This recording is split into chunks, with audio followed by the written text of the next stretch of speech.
All right, so here we go. I'm going to be doing a little bit of a recap. I'm going to recap for 25 minutes. I'm going to be silently reading. It's not going to be very exciting. Uh,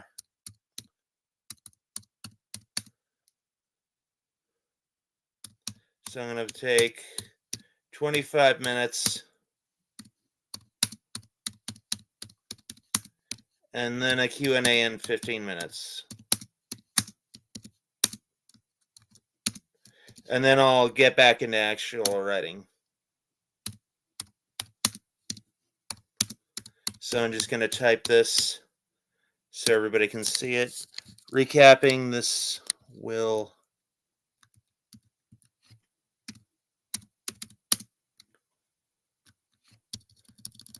instead of recapping, I'm going to put reviewing.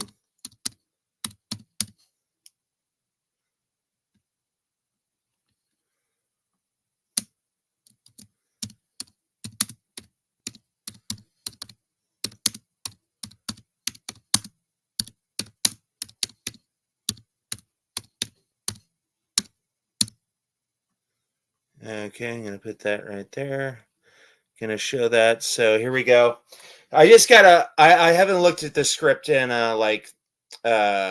22 days, so I gotta get back up to speed.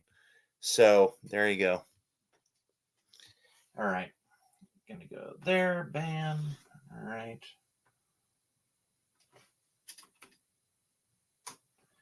Okay.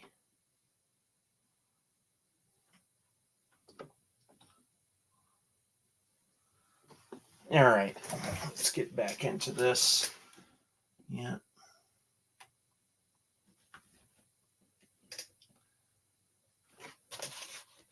Just got to take some notes.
Okay, let's see if everybody's being good in the chat here.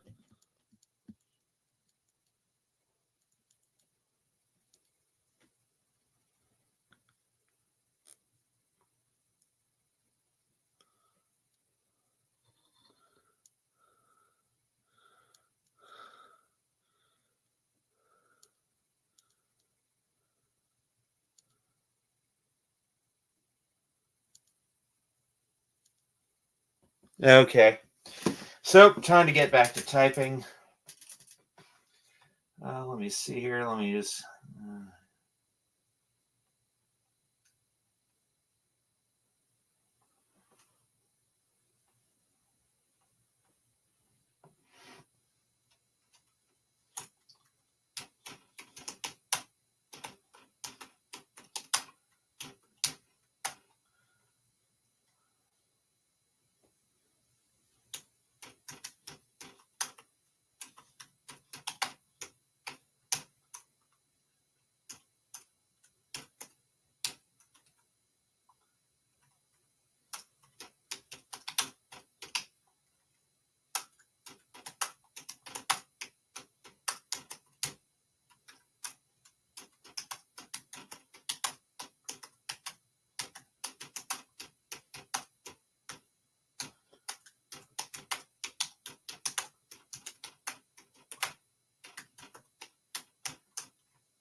Okay, great. Yeah, the timer did not go off because I accidentally had it muted.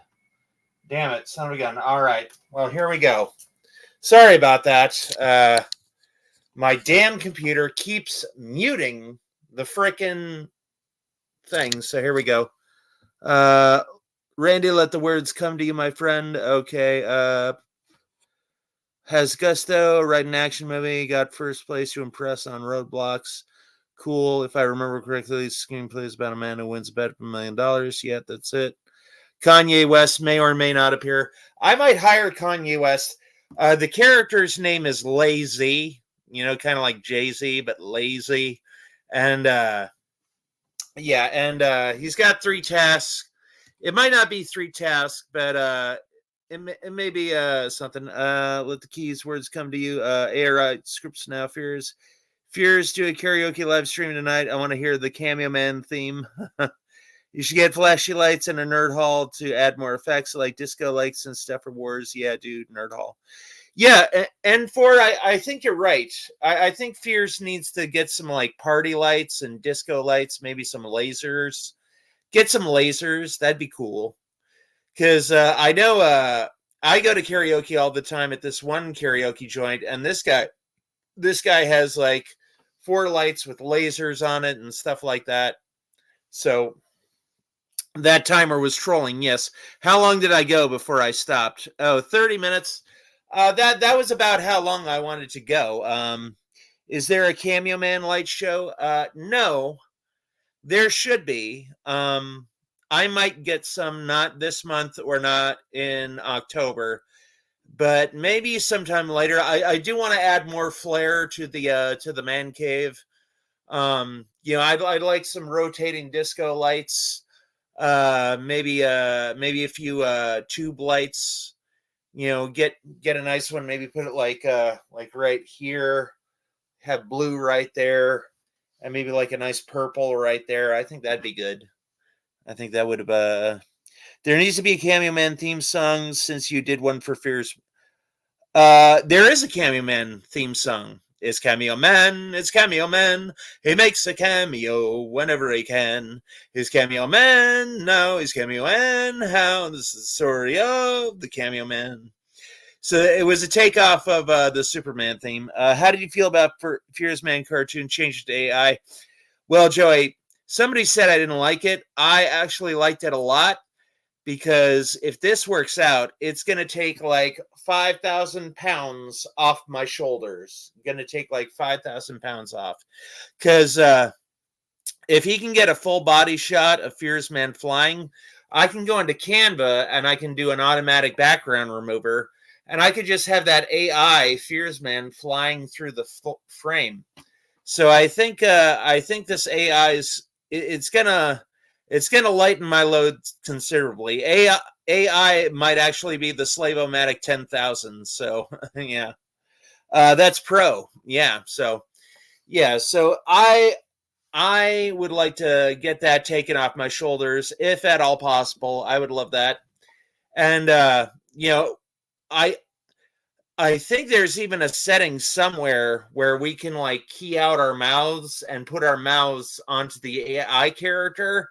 And then I wouldn't even have to do lip sync, which would be fucking amazing. That would be absolutely amazing if I didn't have to do lip sync.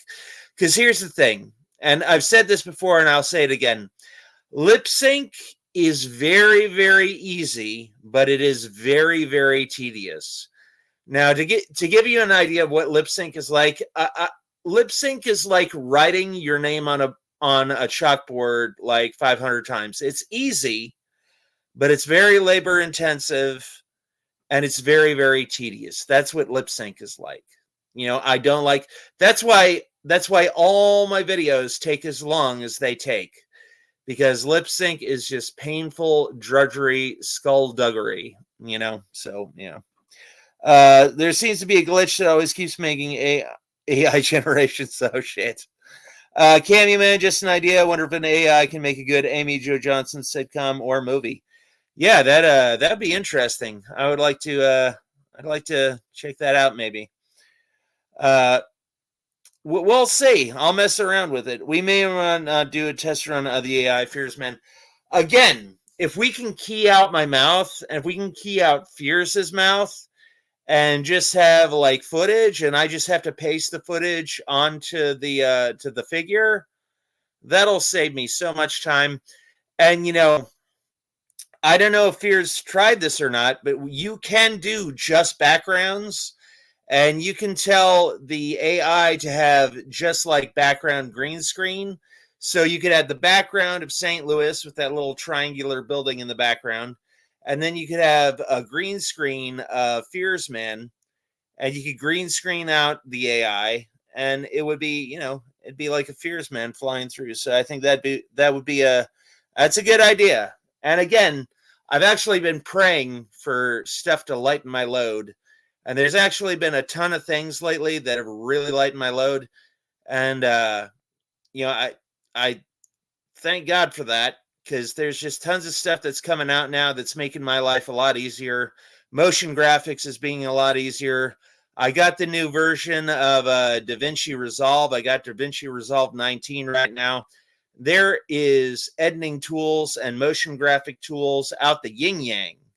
Like, I might be doing some like Dragon Ball Z type videos or something like that, because there's this filter. It looks like speed lines, and it's totally customizable. You can have a red gradient, blue gradient, yellow gradient, whatever you want. And it looks like speed lines. And it also looks like if you had a character like moving through the frame like that, it also looks like he could be flying, So those motion graphics might save me quite a bit. And if I do any more Kim Eagle news pieces for the cartoons, these new plugins are going to save me a boatloads of time. I don't know why Fearsman doesn't fire some crones out the back in a special move, whatever the hell he calls it. We did that, Crackpot. That was in the first Fearsman. Yeah, Fearsman farted it up in the first Fearsman. So check it out. It's about 20 minutes long. So I was talking with Fears, and I was discussing this with him like a year ago. I said, Fears, a normal cartoon is like 22 minutes long. Like, our cartoon is 20 minutes long. Why don't I throw some extra bits and bobs and jams and jellies in there? Why don't I get it up to 22 minutes? And, we'll get it up, because what a lot of people don't know is a 30-minute cartoon is actually only 22 minutes when you're factoring opening and closing credits and commercials. So I was like, Fears, why don't we add like 2 more minutes of like material? And we'll have a whole 22-minute episode, and we could put it on YouTube, and we could watch it on screen, and we could do commentary to it. I think that'd be a great idea. We could, and you know what could pad the time is we could have coming soon on Fearsman, and then we could have bits and bops from Fearsman 2, 3, 4, and 5. And, that would fill out some time, because what a lot of people don't know is all these like previously on and coming up on the next Fearsman, those are all legitimate uses of time. So I was thinking about just like editing like maybe a special edition or a gold edition or a platinum edition, and seeing if we could do that. You could film some fake commercials. Yeah, we could do that. Something tells me Fear doesn't care how long or short it is. He okay. Come on now. All right. So it is time for a Coke break. Time for some Coke. I'm a Coke addict. Just kidding. I probably shouldn't have said that, but oh well. So here we go. So, yeah. So we have 5 more minutes until, and I only have about 12 more pages left. So this is going to wrap up pretty quickly. Again, 7 pages. A page takes me about 7 to 10 minutes. I'm a slow typer.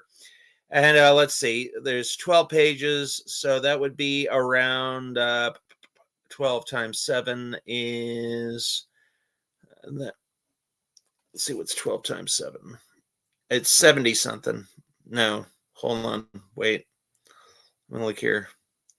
12 times 7 equals 84 more minutes. I don't think it'll be 84 more minutes. I seriously doubt that. Oh, no, wait. I did 12 times. 12 times. Yeah, that's right. 84 more minutes. I don't know. A Coke addict? Yeah, Fears Guy blogs. That's what I said. You should try out the Oreo Coke. Do they have Oreo Coke? That sounds awesome. Because, there was this one woman at karaoke who was annoying the shit out of me. So I left early, and then I hit up one of my favorite places that has Oreo shakes. And the crowd there was really good. The crowd there was James, there was Chris, and then there was Joe. And these people were really cool. And James was so impressed with my magic that he paid for my Oreo shake, which was very nice of him. And then somebody gave me a $2 bill that night. And I have two $2 bills. And I come home and I go, Mom, I almost sold my $2 bills. And she said, Randy, don't sell any of your $2 bills. You want to know why? And I was like, why? What's going on? She goes, some $2 bills are worth thousands of dollars. So whatever $2 bills you got, go on YouTube, check it out, and see if they're worth anything. Ironically, they're not worth anything. They're not worth any money. But I do have two $2 bills. So I'm keeping those in case of emergency, in case I need cash or something. But yeah.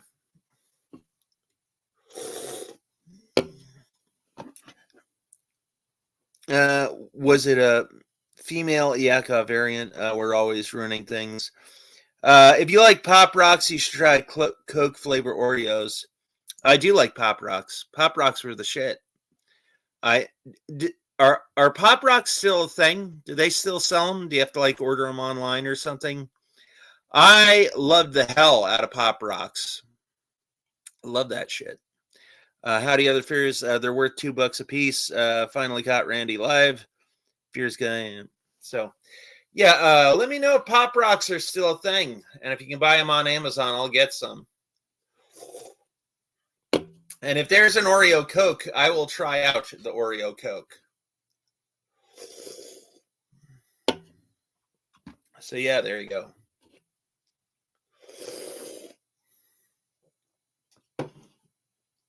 Yeah. So, we got about 2 more minutes until I get back to the grind. So, I'm going to say I'm going to work for 25 more minutes and then another Q and A. So I'll put that in the chat when it's time. So yeah, I'm really close to the end here. And I do a lot of dialogue. I'm much like I know it's prideful comparing myself to Quentin Tarantino or Jerry Seinfeld, but I really do very, very little description. And in screenplay format, the description is like this, and then the dialogue for screenplays are like this. So if you have a ton of rapid fire dialogue, you can just go down that page super quick. So again, I've only, let me see how many pages I got. I might have less than that. I only have 11 more pages to go. So 7 times 11, about 77 more minutes. So I should be doing probably I think about 2 more sessions and I'll be good. I think I can knock it out pretty quick. Just whatever you do, don't eat Pop Rocks, then drink Coke. Your stomach and head will explode. Like the scanner scene. Q&A, John Delancey is making an appearance. I actually met John Delancey one time. I'm going to put another... Hold on. I'm going to put another 2 minutes on the clock to tell you my John Delancey story. So I actually met John Delancey at one of the first Comic Cons in Las Vegas. Not the first Comic Con ever, the first Comic Con in Las Vegas. And John Delancey was there, and he was telling everybody the story about the very end episode of Star Trek: The Next Generation. He was on a lava planet, and he had this like green goo that was supposed to be gelatinous first human beings. And he said when he was doing the thing, the prop guy was pissing him off. And the prop guy, he was on a stage, he was on a raised stage, and he was just supposed to do this. He was just supposed to take some green goo, and was actually, the prop guy was like holding up this bucket. So since the prop guy pissed John Delancey off, John Delancey took the goo like this, and then you see him, and he goes like that, and all the goo just drops down. And what a lot of people didn't know, because he pissed John Delancey off, John Delancey dumped all the goo on the prop master's face. The prop master couldn't say shit because they were filming, and he didn't want to ruin the take. So John Delancey got his revenge with the prop master. I don't remember what the fight was about, but they were bickering, and he just pours the green goo all over the prop guy's face, and he's just sitting there. And John Delancey's just like chatting away, saying, yeah, this is how humans started out. And so, yeah, so that was pretty funny. And then I didn't get a picture with him because this was a long time ago, like 92 or 93, when I used to be a hardcore Trekkie. I mean, I did everything short of wearing the uniform and the little Spock ears, but everything else I did. So, I joined a Star Wars fan club. We wrote Star Trek fan fiction. So there we go. I'm going to put 25 minutes on the clock. Oh, not 2 hours, 25 minutes. And I'm going to start again. Here we go.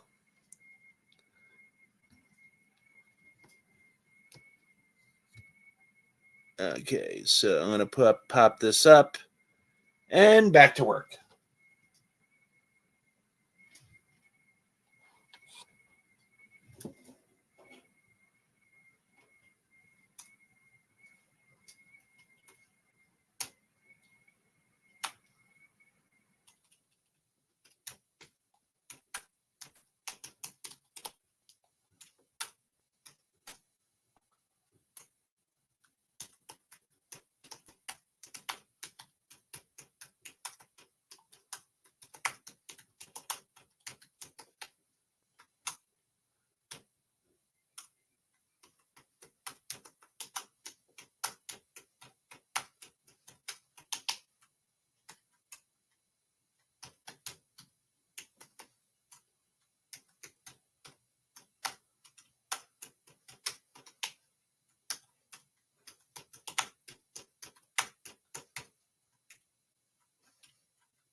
Okay, bam. Let me go to, I'm going to type a little bit more.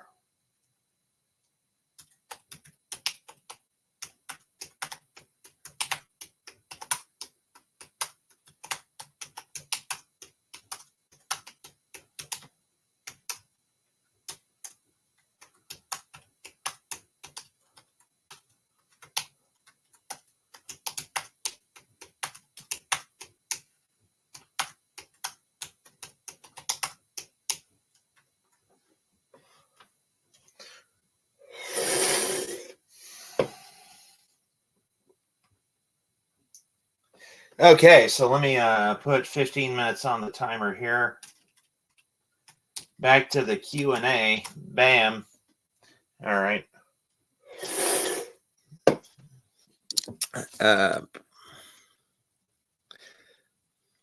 Furious guy blogs always wins. Try more. Oh, dang. About halfway, yeah, I didn't mean to delete your message. Yeah, can't wait for season 3. My favorite him. Once Worf joins the cast and Dominion War starts up, the series really takes off. Well, that too. That part's awesome. Yak, do you like that past tense episode? You know, here's the Star Treks that I like. I like Star Trek the original series. I like Star Trek the Next Generation. I like Star Trek Voyager. But the problem with all the other shows is this, and it's got the prequel problem. Because now the main premise of Star Trek was to explore new worlds and new civilizations, and with Enterprise, with Enterprise, they're just covering all the places that we've already been, and then with Deep Space Nine, it's like we're not exploring anything; just people are coming and going as they wish. And then with Enterprise, again, they just do everything all over again. Star Trek Discovery doing everything all over again. Strange New Worlds, they're doing everything all over again. If I were doing Star Trek, I would go to the end of Picard. Picard was good because they went forward and they brought a lot of the cast back in season 3. But if I was writing the show, I would take Star Trek from its farthest point into the future where it's ever been and work off of that. And I think Star Wars should do the exact same thing. Like, I don't want to see any more prequels. I don't want to see any more prequels. I don't want to see any more origin stories. I don't want to see anything that took place 1,000 years ago. Not interested. Not interested in the slightest. Pick up from where we last left off, the farthest point in the series, and move forward. Go forward.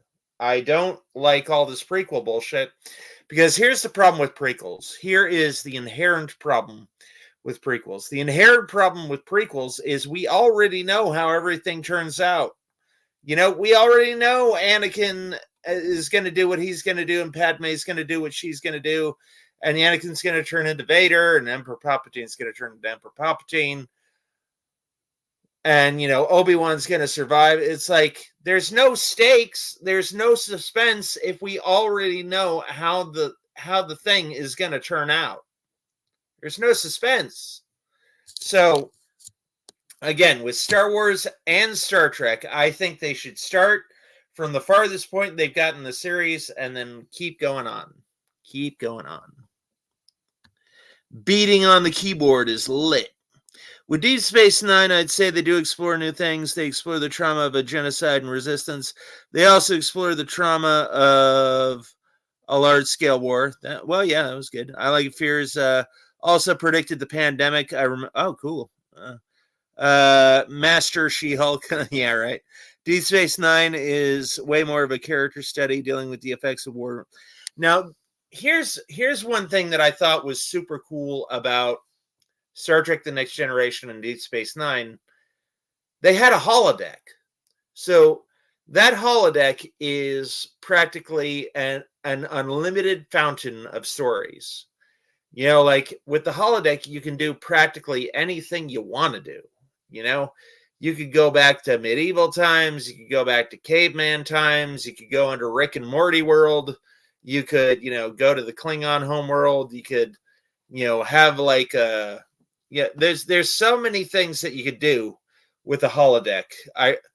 I mean, they used it a lot, but I don't think they really utilized it to its fullest capacity. You know what would be cool? This is what would be cool. What would be cool is if there was a Star Trek and it was set on Earth, and Scotty helped engineer the holodeck and get that up and running. And it'd be cool is if there was like a holodeck resort that every Star Trek character goes to, like the holodeck hideaway. And I think that'd be cool. So yeah, it'd be cool if there was like a holodeck like B&B or something like that, where all the Star Trek celebrities could go to, and they would just chill out and have a fun day. And maybe somebody messes with the program, so like they're trapped in the program, so they're trapped in the 1920s, and that lasts for a long time. And there's like this whole like reoccurring thing where they're trapped.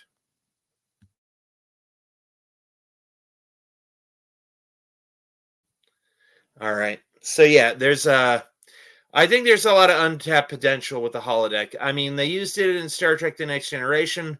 They used it in Deep Space Nine. I really think they should go back and use that plot device a lot more than they have been. Like the time travel episode, they do predict it, and they predict instead of Monster of the Week, it's an ongoing story with great character arcs. Holodeck is awesome. I would recreate Double Dare and run the obstacle course.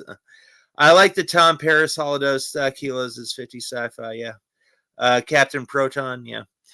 So yeah, I mean the holodeck, you could base an entire series around the holodeck and it would never get old. Because you could go anywhere, you could do anything. You could take everybody into like a sword and sorcery fantasy. I think the problem with the holodeck is the ending usually amounts to it was all a dream kind of thing. Exception when it malfunctions, but you can't do that every time. Yeah, that's true. But what if they had like a new holodeck where it was like Tron, and you could actually get your particles sucked up into the device and put in there? And like, what if your particles got like stuck in it? And then there was this like never ending like battle to like win the game and try to get out, but you're actually stuck inside there, kind of like a transporter malfunction, and like their particles are stuck inside the holodeck, and they got to do all these scenarios again. Has unlimited potential, but yeah, you can't do the safety thing. The safety's off every time. That is true.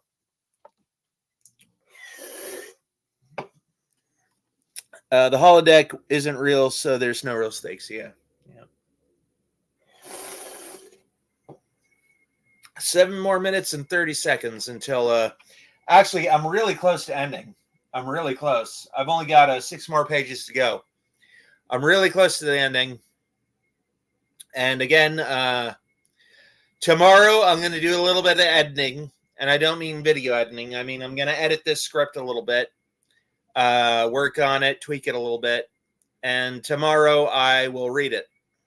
So I'm going to finish it tonight, and then I'm going to go to bed. And let's see, what's tomorrow? Today is Saturday. Or no, today is Sunday. Now it is.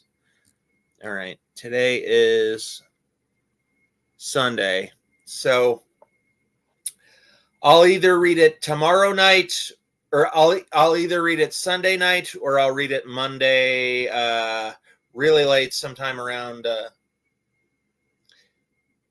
I got karaoke tomorrow, and I got to do laundry, and I got to do wash, and I've actually got to clean the house a little bit. I've got to clean my room.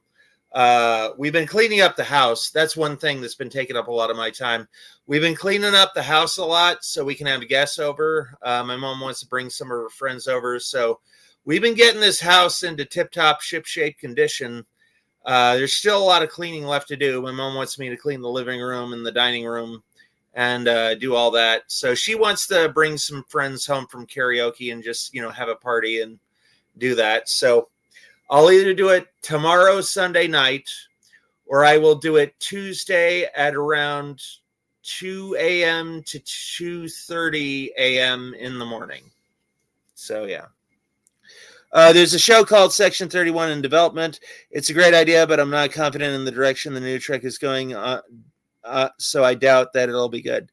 Yeah, me too. Me too. I doubt that it'll be good because the last few Treks have been just garbage. Strange New Worlds has been garbage. Star Trek STD has been garbage. The Below Decks things is I've only seen 2 episodes, and the 2 episodes I saw were yeah, there's a lot of DEI nonsense going on in those shows.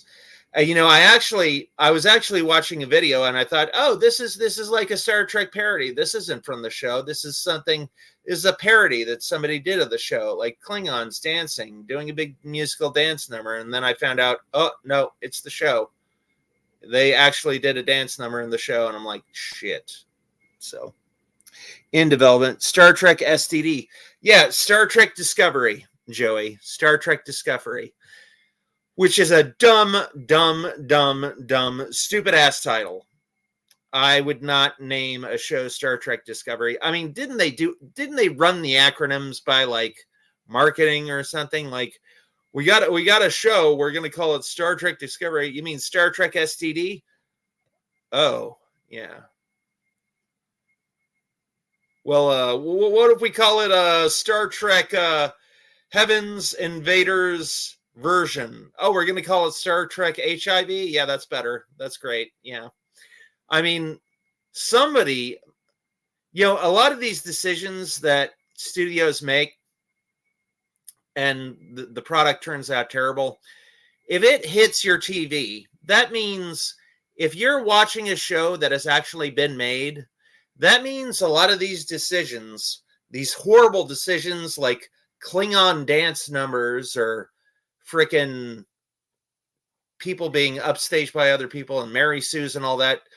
When you think about these situations, you got to realize, like, somebody came up with the idea. They thought it was okay. Somebody came out with an outline and thought it was okay. Some people rehearsed it and thought it was okay. Some people actually filmed it and thought it was okay. Some people edited it and decided not to edit out these things. And then producers saw it and they thought it was okay. And then the audience saw it and they must have been just puppets of whoever. And, marketing saw it and they thought it was okay. And like these bad shows had to have been run by so many people. I really can't believe that somebody just didn't stop and say, we're making shit. Like, this is really shitty. This is a shitty show. Like, our captain is basically crying for like an entire hour. Like, nobody anywhere in the pipeline was like, yeah, maybe this isn't too good. Maybe we need to go back to the drawing board. Maybe we need to, maybe we need to rethink this and think about that a little bit more. Maybe, maybe we shouldn't have the whole cast crying like little crybabies in like their little safe space on the Star Trek Enterprise. Like, maybe we should go back to the drawing board. Maybe this isn't a good idea. You think all those people got all the way through that production and was like, nah, this ain't good. I can't believe that. It boggles my mind. I went to Starfleet Academy and the Star Trek massive multiplayer online. I didn't mind the first season, mostly because Jason Isaacs and Criminal Doug Jones, and Criminal Doug Jones was in such a mediocre Star Trek series. Yes, Doug Jones is really good. I loved his work in Hellboy 1 and 2. He did an amazing job. He didn't actually voice his voice. Frasier's brother on Frasier voiced the voice of Abe Sapien, but it was Doug Jones who did the body work. And I believe it was also Hellboy 1 and 2 was by Guillermo del Toro. And Guillermo del Toro also directed The Shape of Water. And I believe Doug Jones was also the amphibious creature in that movie, too. and he's directed a few. He's directed a few movies too. I believe Doug. I'm not certain. I could be wrong. But there was this one like time travel movie where like Jake Gyllenhaal was stuck on a train for 7 minutes, and at the end the train explodes, and then it just loops over and over and over again. And I believe Doug Jones directed that, although I could be incorrect, and it could be a different Doug Jones that I'm thinking of. But yeah, Doug Jones has done excellent work as the Abe Sapien and the monster from the Black Lagoon. Randall, will you be working with 16 millimeter in the future? No. I don't see the point of working in 16 millimeter. I just don't see the point. Oh, back to work. Okay, I've only got 6 more pages left, so I am going to put it up. Here we go. I'm going to go back to my post. I'm going to go to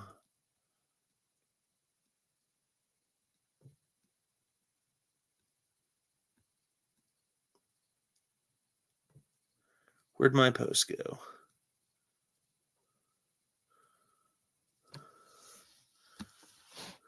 I'm going to put one more session, then a final Q and A.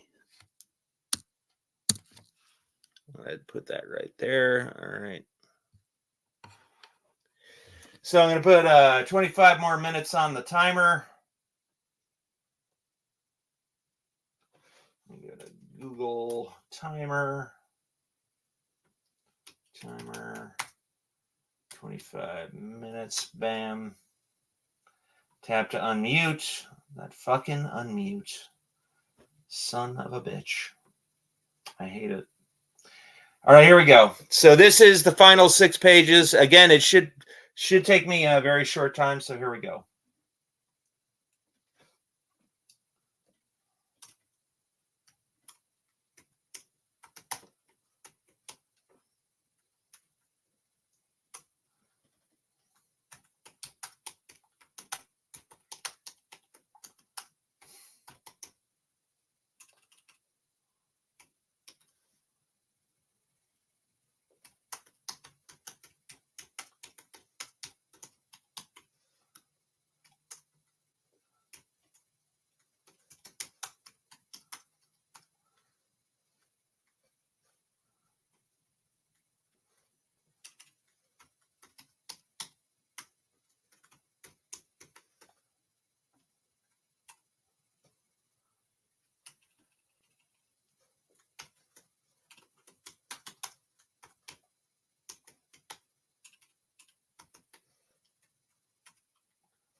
Yeah. Damn it. It went off again. I'm on the last page. I'm on page 100, so I'm going to keep going for about another 5 minutes. Just stick around. This fucking new timer. I hate this fucking thing. Google has a shitty new timer that is defaulted muted.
Bam.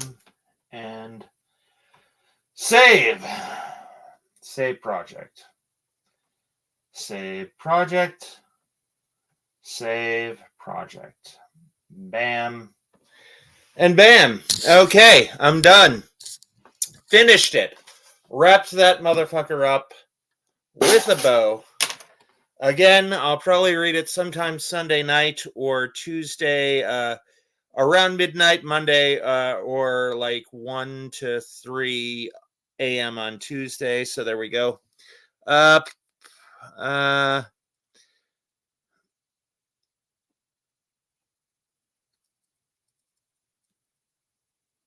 One more session of Q. That dang mute button. Am I on mute? No, I'm not. Randy's in the zone. They sound angry again. Did Randy smoke a blizzy? Yeah, right. I was watching Heroes and Visions, and he said that Fears may have hit a blizzy. If Fears hits a blizzy, he'd be bouncing off the roof going nuts. I believe so.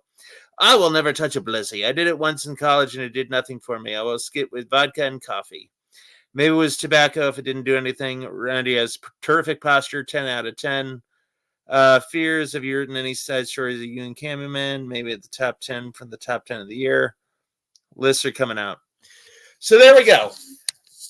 It is done. Vice Rules is what I was calling this screenplay.